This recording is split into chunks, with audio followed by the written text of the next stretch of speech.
دہم کے طلبہ علم کو خوش آمدید کہتے ہیں۔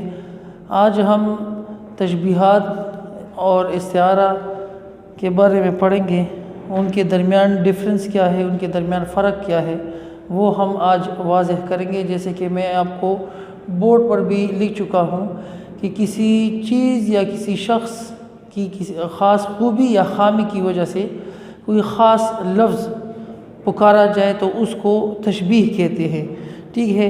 جیسے دودھ کی طرح سفید، پھول کی طرح خوبصورت، تو اس میں جو ہے تشبیہ دی جاتی ہے کسی شخص کے اچھے یا برے ہونے کی وجہ سے۔ جیسے کہ میں آپ کو بورڈ پر بھی لکھ چکا ہوں کہ کسی چیز کو کسی خاص خوبی یا خامی کی وجہ سے کسی دوسری چیز کی مانند قرار دینا تشبیہ کہلاتا ہے، جیسے پتھر کی طرح سخت، ٹھیک ہے۔ تو اس میں یہ ہوتا ہے کہ یہ حقیقت میں تو کوئی چیز پتھر کی طرح سخت ہوتی نہیں ہے، لیکن صرف اس رویے کی وجہ سے اس کی تشبیہ جو ہے وہ دی جاتی ہے کسی دوسرے چیز کے ساتھ۔ اسی طرح استعارہ جو ہے لغوی معنی میں اس کے لغوی معنی ہے ادھار لینا، ٹھیک ہے۔ اور جب کوئی لفظ اپنے مجازی معنوں میں اس طرح استعمال ہو کہ اس کے حقیقی اور مجازی معنوں میں فرق محسوس ہو، کسی بھی لمبی میں تشبیہ کا تعلق پایا جائے تو اسے استعارہ کہتے ہیں۔ جیسے کہ خدا ہمارے شیروں کو سلامت رکھے، اب جو یہ ہمارے سرحدوں کے محافظ ہے، یہاں پر شیر جو ہے اس کو ہم استعارہ کہیں گے، ٹھیک ہے، کیونکہ شیر کے ساتھ مطلب اس میں کسی لفظ کو دوسرے لفظ کے ساتھ تشبیہ دی جاتی ہے۔ یہاں پر ہمارے جوان مطلب فوجیوں کی بات کر رہے ہیں کہ ان کو تشبیہ دی گئی ہے کس چیز کے ساتھ؟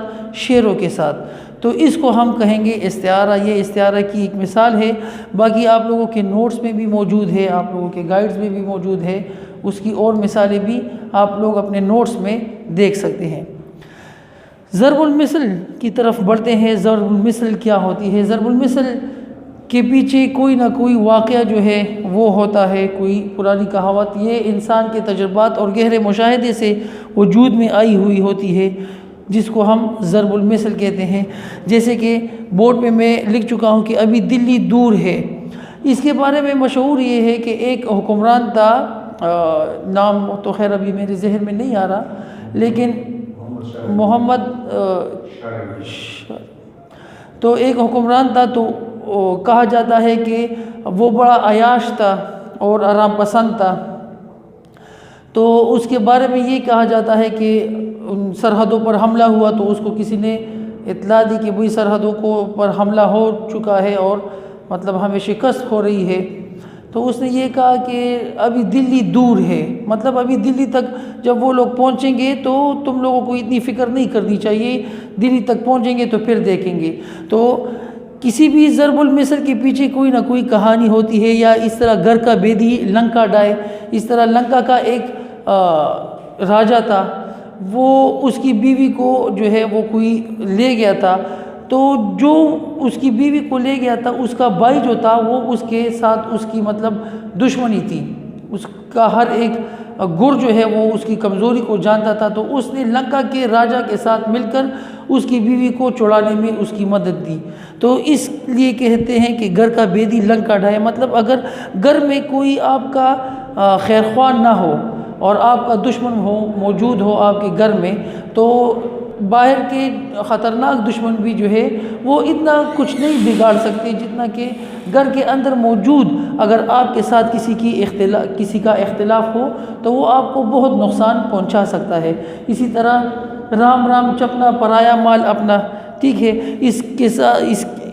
مطلب اس کے ساتھ یہ بھی ہم استعمال کر سکتے ہیں کہ بغل میں چوری منہ میں رام رام، ٹھیک ہے، کہ مطلب منہ میں بہت زیادہ شکر ہو، اس کا بہت زیادہ میٹھا بولتا ہو اور آپ کو مطلب بہت دیندار لگتا ہو، یا مطلب وہ اپنے آپ کو بہت دیندار شو کرتا ہو، لیکن پیچھے جو ہے اس میں کیا ہوتا ہے کہ اس میں دیانتداری نہیں ہوتی، وہ بے ایمان ہوتا ہے، تو یہ محاورہ ادھر فٹ آ سکتا ہے۔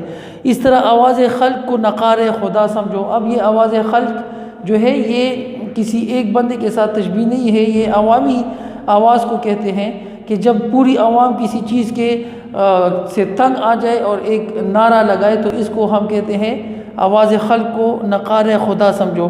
یہ چند آپ لوگوں کی ضرب المثل ہے، اس میں سے بہت سارے جو ہے آپ کے نوٹس میں بھی موجود ہیں۔